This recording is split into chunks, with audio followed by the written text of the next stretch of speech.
All right, good evening, everybody. This is Mia. You can't see me, but I'm here. I do see my hand. I figured it was better to see what it is I'm doing and how I'm doing it more than it is to see me personally. So you can see my hands. I am up here though, obviously, because I need to see and work. Anyway, a lot of people have asked me to do a demo or to do a presentation on how to do treadle embroidery. So first, I need to give huge shout out kudos to Marilyn Lee, who teaches a class at the Academy of Quilting Online, and that's I think it's academyofquilting.net or .com. I can't remember exactly, but you can buy her class and go through each individual step with her, and she'll offer feedback and things like that. It's really a beneficial class. It's how I learned how to do this. And if you are looking to try this out and see what it's about and really get into it like I have, I can't speak highly of her enough. She's a wonderful lady. She lives way up north here in Minnesota, but she's super fun. She's super talented. I hope to be even a quarter good as she is someday when especially because she can blend colors like nobody's business. Anyway, so I'm doing mine just as an overview of how to do this and to do a little bit of a demo to show you what it is I'm doing. And I'm working on the same picture that I was working on at the Minnesota State Fair. For those of you who saw the pictures or who saw me there, I'm still working on that same picture. So let's go through a couple of things first about what you need. Obviously, you need a treadle sewing machine. I have several. I know a lot of people are like, oh, it's so hard to find a treadle. Once you put it out to the universe that you want a treadle, the universe will provide in spades. I can tell you. 17 treadles later, and I can totally tell you. You also can just get a treadle base and then get a machine later, or get a machine and then get a treadle later. In this case, this machine came with this treadle, but I do transfer her out to a different treadle when I'm doing the demo out and about, because this treadle has 5 drawers and is very heavy, whereas the one that I do demos on has 3 drawers, and I can pull the 2 drawers out to make it a lot lighter. The cool thing about most full-size singers is they do interchange into full-size treadles, and there's very few 3/4 size treadles to worry about. So most of the treadles you're going to find are going to be full-size. Can you use machines other than singers? As far as I know, you can, as long as they're using a round bobbin. I don't think I've ever seen Marilyn use a vibrating shuttle, and I don't know that I would either, because changing the tension on a vibrating shuttle is a lot more difficult than doing the tension on a round bobbin. And you do have to adjust the tensions pretty regularly at first on these machines. I also advise, if you can, to have a dedicated machine for this. One, because the upper tension has to be loose, the bottom tension has to be tighter, and you have to really work to get that dichotomy together. And once you have it set, you don't want to transfer that at all. So I would advise doing it that way. Also, it's just nice to have. Before I say it, it's nice to have a machine that's dedicated just to this task. The other thing that you have to do is, if the machine that you're using does not have a way to drop the feed dogs, like a lot of more modern machines do, you do have to remove the feed dogs. And since feed dogs are important for sewing, you want to have a machine kind of dedicated to doing just this task, or if you have it for doing free motion quilting, and then you can just take the foot off to do that, or to do this. So that's the other thing that you'll notice if you're looking at this area here. I have no presser foot on my machine. Now I will still lower the presser foot because that does affect the tension, but you don't use a presser foot because you want to have free motion on your hoop.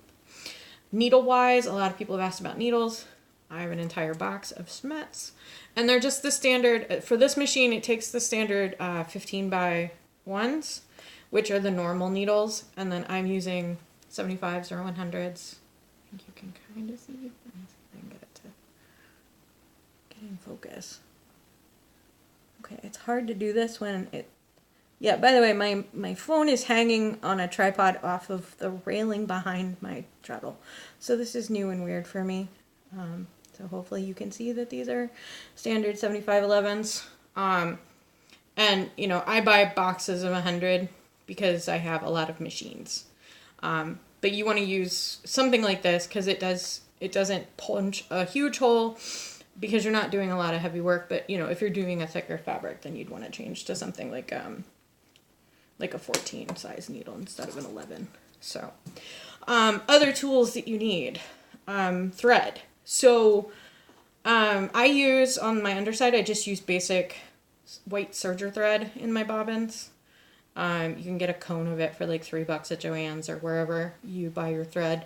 It's a lightweight white, I guess it's cotton. It feels cotton. I think it's cotton. I don't think it's poly. But you can do that. Then you want to get embroidery thread for machines. I use polyester, but you can use whatever. This type of thread is embroidery, which you can buy in like a pack of 50 on eBay. You can also buy Madeira and Floriana. I think it's Floriani. Flori something. And I do use Madeira a little bit as well. I like them both, but affordability wise, embroidex is good. But you also don't use as much thread as you might think you do. So that's also good. For you who are either in Minnesota or come to Minnesota or can travel to Minnesota, S.R. Harris sometimes has humongous spools of embroidery thread, like this one, for $1. You know, you have to take what colors they have, but if you take a note and make sure that you get the ones you have, then you build up a pretty decent collection. And I now have a lot of thread. Now, the other type that I use, which I pick up at Sew With Me and Janome, I picked them up at the Woodbury location, is Wonderful, which is another polyester thread. And I think these are like $4.60 for, I think this is 500. I think this is another 500. Maybe it's 1,000 because this is 500. Yeah, maybe it's 1,000. Still, another good thread. $4 a spool. So again, you know, pick your colors, go to town. You can start with embroidex and work your way up and then go to the more fancy ones if you decide you really enjoy it or whatever. What else do you need? I use a pair of flat snips for my work. And that's because when I'm cutting to remove the hoop to change colors or change positions, I can get under and get a really tight cut on the serger thread underneath. And also, as I'm working, you can see you end up with some pieces of thread. I don't know if you can see that, but you end up with some threads underneath that you have to snip off, especially when you're jumping from piece to piece. And these allow a really close cut. So I would recommend a pair of snips instead of scissors, but you can also use embroidery scissors or whatever. Of course, you will also need embroidery hoops. These are just your basic run-of-the-mill wooden hoops from Joann's or Amazon or Michael's or wherever you can get them. The wooden ones are the ones that you should use. The plastic ones stretch too much, and you really want to get this drum tight because of the way that you're stitching.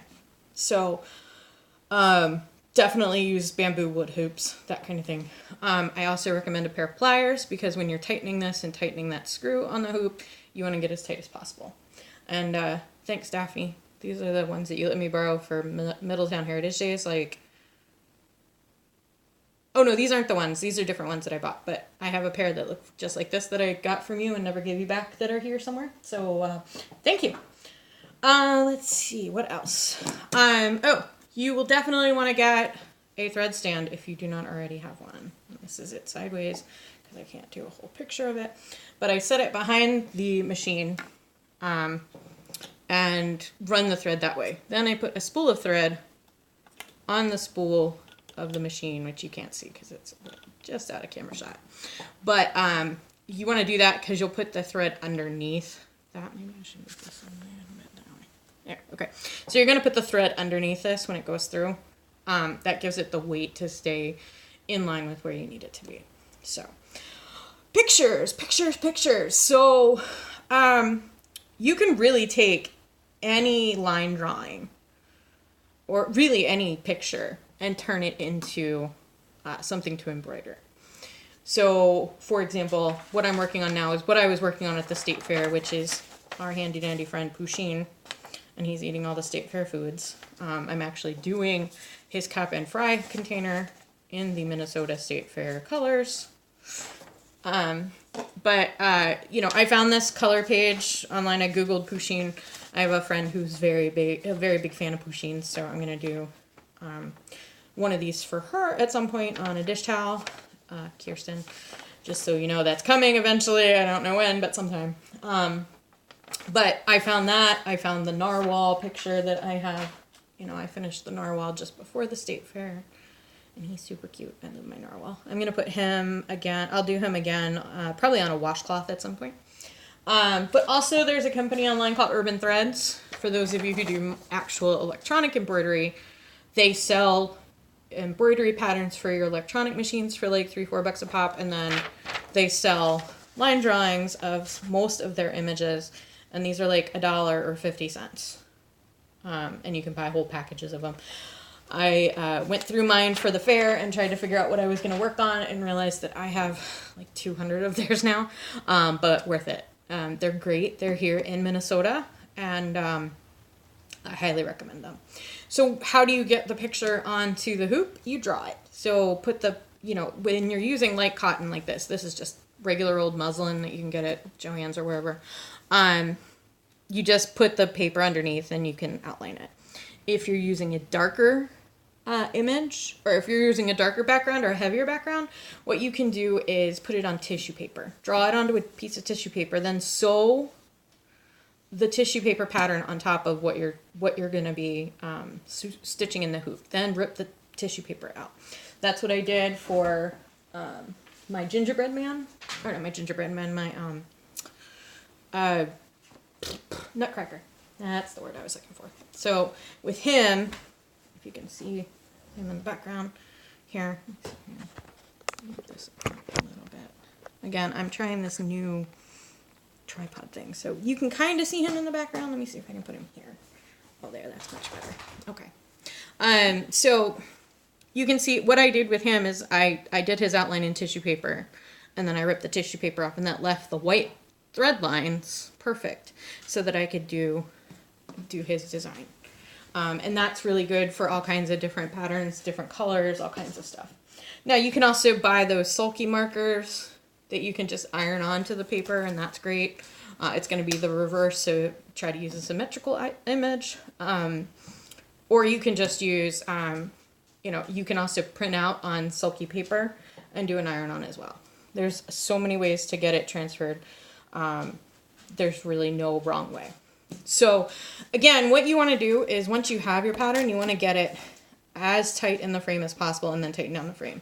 Now you'll notice that what I've done is I've wrapped the inner round of the frame, and that's to keep it steady as well and to keep it from sliding when you're tightening it. And that I just use strips of linen to do it, or strips of muslin to do as well, and then you sew it. So as you can see, I've already started on this one. This was the one that I worked at the state fair. It was a really wonderful time. I can't wait to do it again because I love showing this to people and working it with people. I think that it's something that a lot of folks don't realize can still be done by old machines. Oh, whoops, missed a step. This and then this. Yes, okay. See, even sometimes I forget how to thread my own machine. People think that embroidery is a new thing, but in 1911, Singer put out a book of lessons to do art embroidery, and that has some incredible pictures. You can find the original copy on like Google eBooks in PDF form, or you can buy a reprint of it from Amazon. But I mean, they're doing stuff that I've seen some of my Scadian friends do for their lace work, where, you know, you do extra stitches and then you rip out and have like the holes, and you can do, you know, Swiss dots, and you can do like, you know, that lace that you get when that you wear when you're a toddler with like the little tiny daisies that have a little bit of cording in them, and then they rip out the hole, and then you have the whole daisy with just a little bit, so you can do that with it too. I have not gotten to that point yet because cording kind of intimidates me, but it is possible. And then it also gets into what I'm doing here with the embroidery patterns and stuff. So I'm about to load my hoop into the frame. Now you can see that my needle is up as high as I can get it, and that's because I have to slide the bottom of the hoop underneath. My presser foot is also up. So I'm gonna put that up just a little bit more. Yeah. And sometimes you have to adjust it because you think it's all the way up, but it's really not, things like that. The other thing that you want to definitely do is, if you have any extra coming off of your hoop like this, you definitely want to spread that out, because you do not want to get that into your embroidery, because then you have to cut it, and nobody wants that. So I was talking earlier about the tension between the embroidery thread and the serger thread. So you want it to just pull it. So you want to keep all of your embroidery thread on top, like with my narwhal here, and then you can see the white threads pulling it back just enough to keep it back, but it's also being the stabilizer in the base, and it works really well. I mean, this is a very sturdy narwhal. He could probably go and take out a whole bunch of people. So you can see I've already finished my drink container. I actually need to do a little bit more there, and my French fry holder. Now I'm working on my cheesy burger, or I guess my lettuce burger. I don't think it might be cheese. One of the other fun things about doing this embroidery is that you can pretty much color it however you want. If you want him to be eating a really burnt burger, or you want him to be eating a Soylent Green burger, or, you know, a really pink burger, you can do that. So you can see it's a very simple stitch. Most of it is just learning how to control the speed of the treadle and moving the hoop. Now, the other thing that you'll notice, I'll do a couple stitches on this, is that you want to work the outline of your pattern. Now, that's because you want to be able to have a limit to set for your own gauge, and that also helps to have a good border for what you're working on. So you can see I'm just going back and forth, moving the hoop back and forth each stitch, and kind of moving it with the thread. Does this take a while to learn? Yes. It is not an overnight thing. Now, the other thing you have to learn over time is spacing. So you can see, like, I'm going over some stitches, and that's because I've left some space when I was doing the stitching, so that I could make it look more blended than just like two straight lines. And you want to do that. As much as I love being able to go right next to the stitch next to me, it's actually a lot better for the design if you leave a little bit of space so you can come back over it again. But you can see I'm actually going a lot faster than I used to, but you can also go one stitch at a time. And that's why it's really nice to do it on a treadle, because you are taking it one stitch at a time. So you can see, I'll work my way back here. Now you can see it does punch a hole, and that's another reason that you want to kind of have your border and have your stitches kind of wide. So you can see I'm going to go up here, and I'm going to cover that hole just by doing a couple of extra stitches. Now you can also do your stitches as long as you want, so you can do really long stitches for extra embellishment, especially if you're blending. But I try to do kind of a moderate size stitch, I guess. And then when I'm doing really small stuff, I do tiny stitches, because, you know, you want to make sure that you're hitting up everything. You can see that I have a light on. I have one of the IKEA Jancho lights. They're like $10, and you can move them in any direction. They also have a floor lamp model now, which is cool too. I might actually swap this table lamp out for one of those because I can control it with my foot. And as you can see, I really like controlling things with my feet, like my treadle. So then you can see now I finished the burger. I'm just going back to get a couple of extra lines here for just evening out some of that stuff.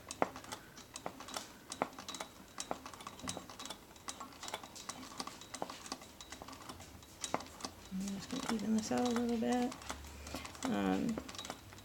I'm not sure what I'm going to do color-wise yet for the sesame seeds on the bun. It's probably going to be a lot later. And I have no idea what color I want my burger to be yet. So, but this is basically how you do this. Feel free to ask questions. If you want a different video with a different angle, I can absolutely provide that too. I hope that this has been a bit educational and you were able to see everything, and have a great night. Thank you all so much, and good luck.